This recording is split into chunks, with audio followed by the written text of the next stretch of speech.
Mga ka-Republic, kompleto na ang cast ng Final Four. Magbabakbakan sa Best of 7 semifinal series ang Barangay Ginebra kontra Rain or Shine at ang Tok and Tex katapat naman ang Meralco. Parehong maagang dinispatcha ng Gin Kings at Elasto Painters ang kanilang kalaban sa quarterfinals, samantalang parehong dumaan sa do-or-die game ang tropang 5G at ang Bolts. Mahirap i-predict kung sino ang mangingibabaw sa sagupaan ni na Tim Cone at Yang Yao, pero paboritong magwawagi ang TNT laban sa kanilang sister team. Nakita na raw ng mga bataan ni Chot Reyes ang tamang timpla kung paano maglarong kasama si Bolbol.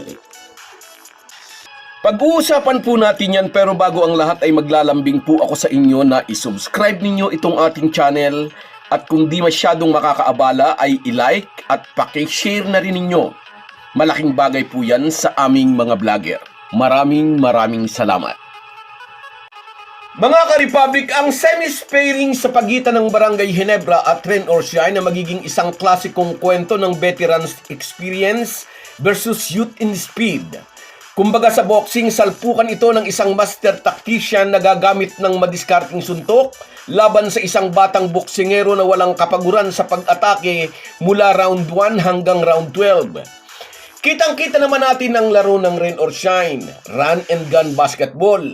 Gustong-gusto nila ang mabilis na transition. Pag nakuha ang rebound, takbo agad, walang hinto, walang preno. Mahirap silang pigilan pag nakuha nila ang kanilang rhythm. Maitatagal ba ang tuhod ng mga veteranong Gin Kings na sabayan ng walang humpay na running game ng Elasto Painters?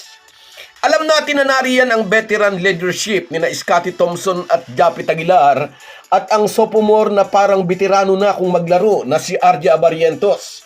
Isama mo na rin si Troy Rosario at Stephen Holt at siyempre si Justin Brownlee. Sa kompas ni Tim Cone, pipiliin ng Gin Kings ang estilo ng laro kung saan ay makakakuha sila ng advantage. Sa isang series na pwedeng umabot ng 7 laro, ang stamina at bilis ay magiging malaking salik o factor. Kung papayagan ng Ginebra na maging takbuhan ng laban, maaaring hindi ito pabor sa kanila.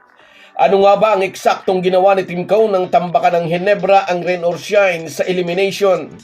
Una, pinatay ng Gin Kings ang transition ng Elasto Painters. Ang utos ni CTC sa kanyang mga bataan, takbo agad pabalik sa depensa, mag-hustle, harangan ng daan para hindi makatakbo ang ROS. Pangalawa, binura ng Gin Kings ang zona ng magpipintura nang magpakawala sila ng 21 3-pointers, isang franchise record. Sa larong ito rin, umiskor si Justin Brownlee ng 40 points. At pangatlo, naging rebounding machine si Scottie Thompson sa larong ito kung saan humablot siya ng 16 rebounds. Samantalang namigay si RJ Abarrientos ng 11 assist. Binigyan ni Tim Cone ng lisensya sina Abarrientos at Thompson na idikta ang timpo ng laro. Babagal, bibilis, depende sa sitwasyon, kaya nalito ang mga bataan ni CYG. Pero mas handa na raw sila ngayon, babala ni Coach Yang Yao. Mataas na mataas ang moral ng mga players ng ROS matapos nilang pataubin ng dating kinatatakutang SMB. Sa kabilang banda, aware si Coach Tim Cone na matinding adjustment ang gagawin ng kanyang counterpart. Inamin ng Ginebra coach, mahirap ulitin ang isang laro kung saan nagkataon na nasa peak ang laro ng Gin Kings habang dinalaw naman ang pangit na gabi ang laro ng Rain or Shine. Ang plano ng Ginebra ay kontrolin ang bola, i-execute ang kanilang half-court set, at piliting maglaro ang Elasto Painters sa isang mabagal at pisikal na labanan. Nagkaputi na ang buhok ni Tim Cone sa PBA. Nakikita niyang hindi nila tatalunin ang ROS sa takbuhan. Dadaanin nila sa utak at karanasan. Samantala, utak at karanasan ang naging puhunan ng Tok and Tex upang malampasan ang twice-to-win disadvantage laban sa NLEX. Dalawang sunod na tinalo ng tropang 5G ang Road Warriors upang makaakyat sa semis. Ang TNT ang nag-iisang team mula sa lower 4 na nakasalta sa semifinals. Matapos mabingit sa elimination, nakita na ng tropang 5G ang tamang timpla kung paanong maglarong kasama si Bolbol. Kwento ni Calvin Oftana, nag-usap-usap daw sila. Ang oras na dapat ay iuukol sa scouting film ay ginamit na lang nila para sa isang open forum.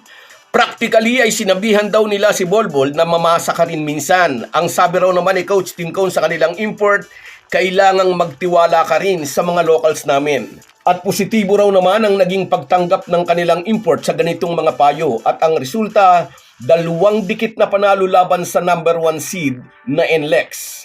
Maagang nalagay sa foul trouble si Bolbol sa Game 2 kagabi. 3 foul agad sa first quarter. Kinailangan siyang iupo ni Chot Reyes ng maaga at hinayaan mga locals lang muna ang humarap sa mga bataan ni Jong Wichiko. At kahit walang import, nasasabayan ng TNT ang NLEX kahit pa maagang nagdudumi na si Cadila Lane. At nang ipasok na si Bolbol, dito na dahan-dahang gumawa ng separation ang Tok and Tex. Sa isang larong katakataka ang tila pagkukulaps ng performance ng NLEX number 1 star na si Robert Bolick.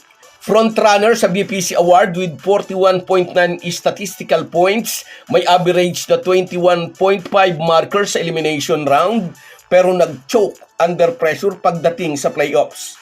Sa Game 1, may 8 shot attempts lang siya, 15 points lang ang kanyang naging kontribusyon bago nag-fouled out mahigit 4 na minuto pa ang nalalabi sa 4th quarter. At sa Game 2, 16 points lang si Bolick.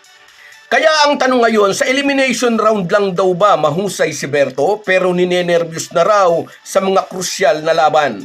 Iniuugnay ito ng mga marites at chismis na scripted raw talaga ang pagpapatalo ng NLEX. Hindi po totoo yan.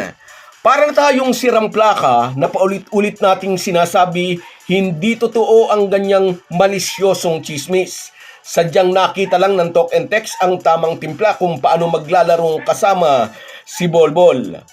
Habang mahirap i-predict ang magiging resulta ng banggaan ng Ginebra at Rain or Shine, sa palagay natin, maagang aakyat sa finals ang Tok and Tex. So guys, yan lang muna. Hanggang sa muli. Kahit gaano po tayo kabisi, ay huwag po nating kalimutan ang ating buhay espiritual. Lagi po tayong magpasalamat sa bawat araw na dagdag sa ating buhay. Malaki po ang maitutulong ng pananalangin araw-araw. Isang paalala po mula sa inyong Halo Halo Sports Republic.